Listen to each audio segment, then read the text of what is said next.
అత్యంత ప్రేమ స్వరూపి అయిన యేసయ్య నామంలో మీ అందరికీ శుభాభివందనాలు తెలియజేస్తున్నాను. నేను మీ పాస్టర్ జోసెఫ్ మాట్లాడుతున్నాను. దేవాది దేవుడు అద్భుతమైన వాగ్దానాలను పరిశుద్ధ గ్రంథమైన బైబిల్లో దాచిపెట్టాడు. వాటిని చదవడం ద్వారా, వాటిని గురించి వినడం ద్వారా క్రీస్తు నుండి దీవెనలు పొందాలనుకున్న వారిని తప్పకుండా ఆశీర్వదిస్తాడు. బైబిల్ గ్రంథంలో అపోస్తుడైన పౌలు ఫిలిప్పీలకు రాసిన పత్రిక 4వ అధ్యాయం 19వ వచనంలో, కాగా దేవుడు తన మహిమైశ్వర్యంలో మీ ప్రతి అవసరాన్ని తీరుస్తాడు అని రాసింది.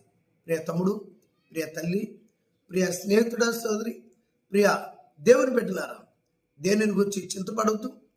ప్రతి విషయంలో దేవుడు మనకి సహాయం చేయగలడు, సహాయం చేయగలిగిన సమర్థుడు.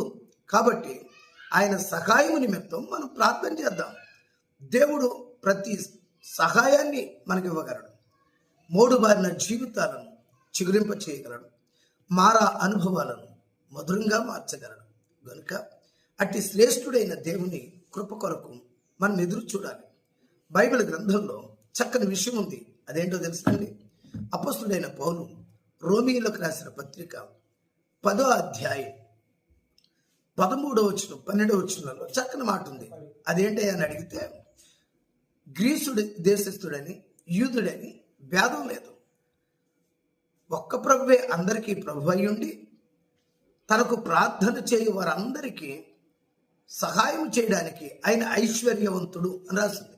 మన దేవుడు ఐశ్వర్యవంతుడు కనుక తనకు ప్రార్థన చేస్తే తప్పకుండా మనల్ని ఐశ్వర్యవంతుడిగా చేస్తాడు.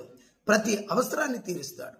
అలాంటి దేవుని కృప మనందరకు ధారాళంగా కలగాలని, ఈ సమయంలో నీ అవసరం ప్రభువు తీర్చాలని ప్రార్థిద్దాం. God bless you all. Praise the lord.